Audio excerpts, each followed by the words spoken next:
One of the most famous cold cases in the U.S. is the case of 22-year-old Elizabeth Short when she was found naked in a vacant Los Angeles lot. Her body was cut in half at her waist, drained of blood, and her posed. Her face had been cut from ear to ear. Investigators later found evidence that she had been bound. It was gruesome, and it was this gruesome death of Short, an aspiring actress that cultivated into a celebrity with an iconic name, Black Dahlia. Her murder remains unsolved over 6 decades later. Welcome back to the True Crime Lounge podcast. I do have a Patreon that you can join. For all your true crime, you can find me on Instagram, Facebook, and Twitter for any updates on my social media as well. With that being said, let's dive into our four-part mini series and why you clicked on this episode, shall we? um, Today we are going to be talking about an old case from old Hollywood. I love old Hollywood, and today's case is one of those cases I look forward to. Elizabeth Short was born July 29th, 1994, um, in the Hyde Park section of Boston, to Cleo Alvin and Phoebe May Sawyer Short. She was the third of five daughters, and her father was a U.S. Navy sailor, and her mom was a housewife. The Short family briefly relocated to Portland, Maine, in 1927 before settling in Medford, Massachusetts, a suburb of Boston, that same year. Short's father built a miniature golf course until he lost most of his savings in the 1929 stock market. In 1930, his car was found abandoned on the Charleston Bridge, and it was assumed that he had jumped into the Charles River. Believing her husband to be deceased, Phoebe Short began working as a bookkeeper. Untroubled by bronchitis and severe asthma attacks, Elizabeth underwent lung surgery at 15. After which, doctors suggested that she periodically relocate to a milder climate to prevent further respiratory problems. Her mom sent her spend her winters with her family and friends in Miami, and for the next 3 years, she dropped out of Medford High School during her sophomore year. In late 1942, her mom received a letter of apology from her presumed deceased husband, which revealed that he was, in short, alive and started a new life in California. In December, at the age of 18, Short relocated to Valoha, California to live with her father, whom she had not seen since she was 6. At the time, he was working at Mare Island Naval Shipyard in San Francisco Bay. Arguments between Short and her father led to her moving out in January 1943. She took a short job at the PX store at Camp Cook near Lompoc, briefly living in the U.S. with a U.S. Army Air Force sergeant who reportedly abused her. She left Lompoc in mid 1943 and moved to Santa Barbara, where she was arrested September 23, 1943, for underage drinking at a local bar. Juvenile authorities sent her back to Massachusetts, but she returned to Florida instead, occasionally visiting her family near Boston. While she was in Florida, she met Matthew Michael Gordon Jr., a decorative Army Air Force officer of the 2nd Air Commando Group, where she was training for deployment to Southeast Asian theater of World War II. Short later told friends that he had written to a marriage proposal while recovering from injuries from a plane crash in India. She accepted his offer, but Gordon died in a second crash, August 10, 1945. In July 1946, she relocated to Los Angeles to visit Army Air Force Lieutenant Joseph Gordon Pickling, an acquaintance from Florida Station at the Naval Reserve and the air base in Long Beach. Shortly before her death, she had been working as a waitress and rented a room behind the Florentine Gardens nightclub on Hollywood Boulevard. She was also an aspiring actress. On January 9th, 1947, she would return to her home in LA after a brief trip to San Diego, where she would meet Robert Red Manley, a 25-year-old salesman with whom she had been dating. Manley stated that he dropped Short off on Biltmore Hotel in downtown LA, where was to meet her sister, who was visiting her from Boston that afternoon. Ugh.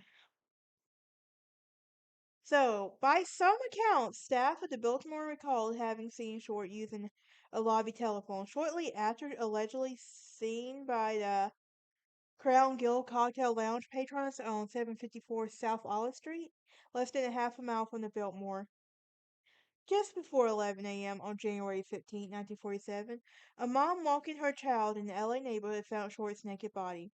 The body was just a few feet from the sidewalk and posed in the grass, where the woman reportedly thought it was a mannequin. Her body has been severed into two pieces, one found in a vacant lot on the west side of South, South Norton Avenue, midway between Calis- Coliseum Street and West 39th Street in the neighborhood of Lemoore Park. Despite the extensive mutilation and the cuts on her body, there wasn't a drop of blood at the scene, indicating that she had been killed elsewhere. Her body was severely mutilated, which completely severed at the waist and drained the blood, leaving her skin as pale white.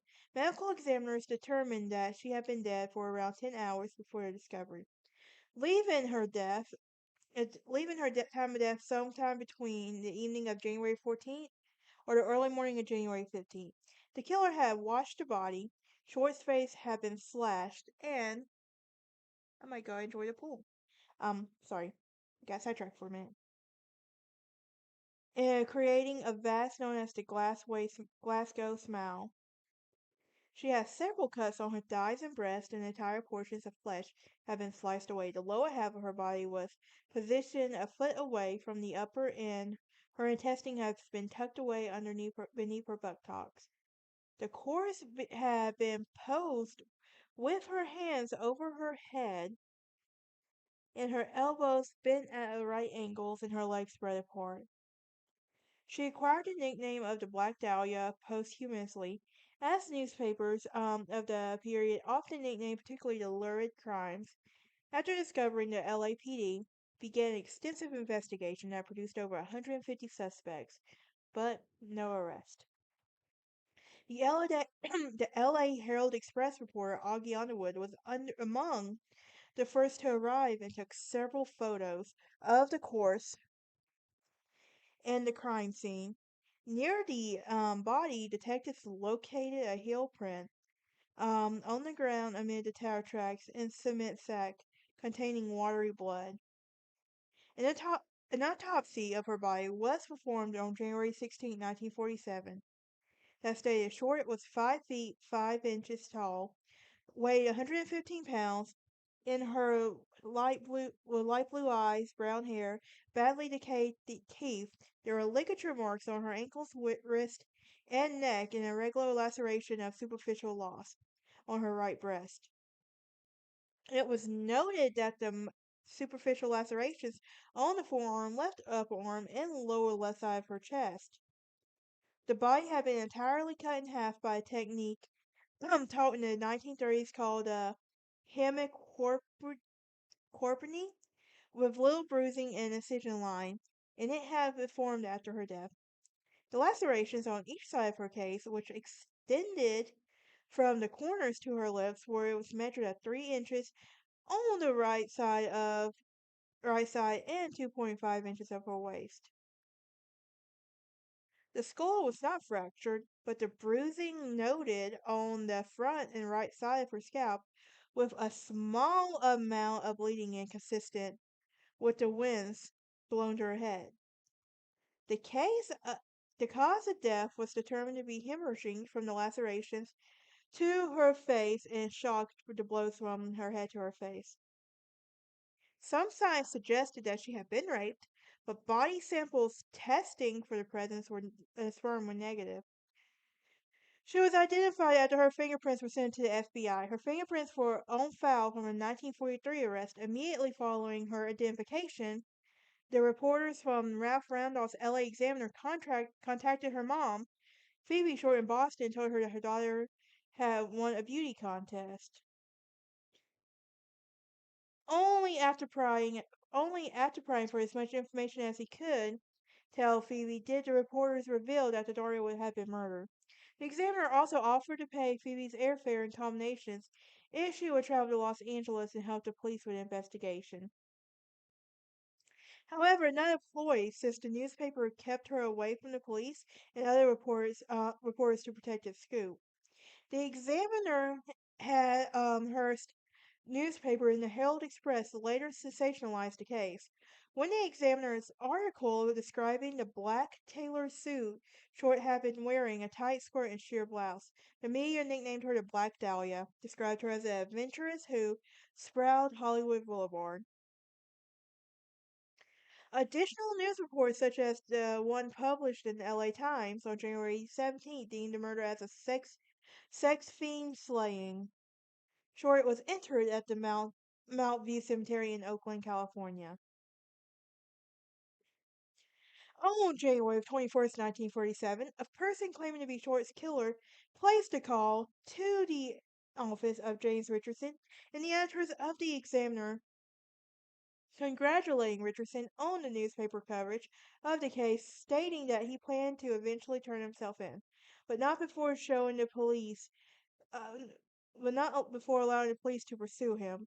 Additionally, the caller called Richardson the expert to expect some souvenirs of Beth Short's in the mail. Elizabeth Short's belongings were mailed to the LA Examiner, and on January 24th, a suspicious vanilla envelope was discovered and addressed to the LA Examiner and the other LA papers, with individual words that have been cut and pasted from the newspaper clippings. Additionally, a large message on her face with the envelope reads, "Here is the Black Dahlia's belongings. Letter to follow." It contained her birth certificate, business cards, photographs, name written in one pieces of paper, and address book with the name of Mark Hansen embossed on the cover. The packet had been carefully cleaned with gasoline, similar to her body, which led police to suspect that the packet had been sent directly to by her killer. Despite their best efforts to clean the packets, and several partial fingerprints were lifted from the envelope and sent to the FBI for testing. However, the prints were compromised and in transit could not be adequately analyzed. That same day, the examiner received a packet, a handbag, and a black suede shoe that was seen on top of the garage in a short alley and a distance from Norton Avenue. 2 miles from the crime scene, police recovered the item, but they had also been wiped clean with gasoline, destroying any fingerprints. On February 2nd, 1947, just 2 weeks after her murder, the Republican State Assemblyman C. Don Field was prompted by the case to introduce a bill calling the formation of sex offender registry, and the state of California would become the first U.S. state to make the registration of sex offenders mandatory. On March 14th, an apparent suicide note scrawled in pencil and pen was found and tucked in a shoe beneath the paladin's clothes by the Ocean's Edge in a footbreeze on Breeze Avenue in Venus. The note said, "To whom it may concern, I have waited for the police to capture me for the Black Dahlia killings, but have not. I am too much of a coward to turn myself in, so this is the best way for me. I couldn't help myself for the story. Sorry, Mary." So, the pile of clothing was first seen by a beach caretaker, reported discovery of the lifeguard John Dillon. He immediately notified Captain L. E. Christner and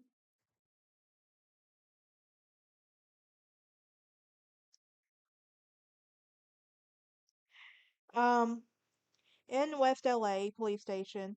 The clothes indicate included a trouser of blue hemistry and a brown and white T-shirt with jockey straps, tan moses, and leisure shorts, size about 8, and the clothes gave no clue to the identity of the owner.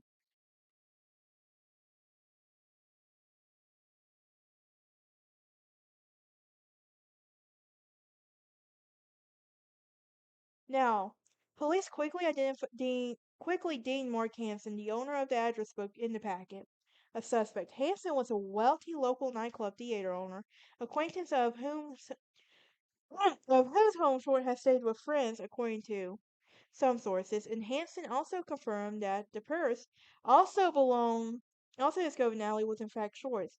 And Toff Short friends and roommate told investigators that Short had recently rejected sexual advances from Hansen and suggested it as a potential motive to kill her. However, he was cleared of any suspicion of the case. In addition to Hansen, the LAPD interviewed over 150 men in the ensuing weeks from whom they believed to be potential suspects. Red also was the last person to see her alive, and was also investigated, but he was cleared of suspicion after passing numerous polygraph examinations.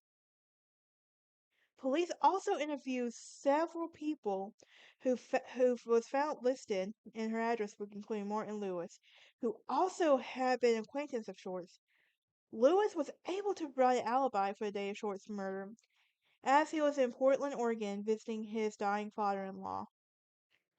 A total of 750 investigations from the LAPD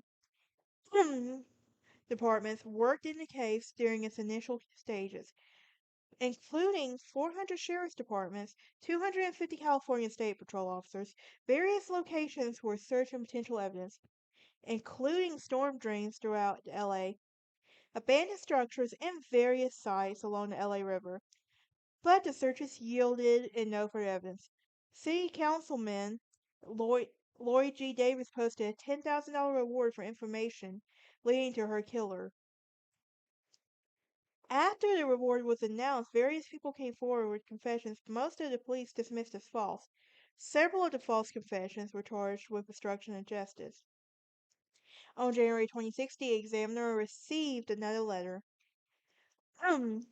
This time handwritten, which read, "Here it is, turning in Wednesday, January 29th, 10 a.m. Have my fun with the police, Black Dahlia Avenger." The letter also named various locations of the supposed killer, but turned itself in. Police waited at the location in the morning of January 29th. The killer did not show. Instead, at 1 o'clock p.m., the examiners received another cut and paste letter, which read, "Had changed my mind. You would not give me a square deal. Black Dahlia was justified."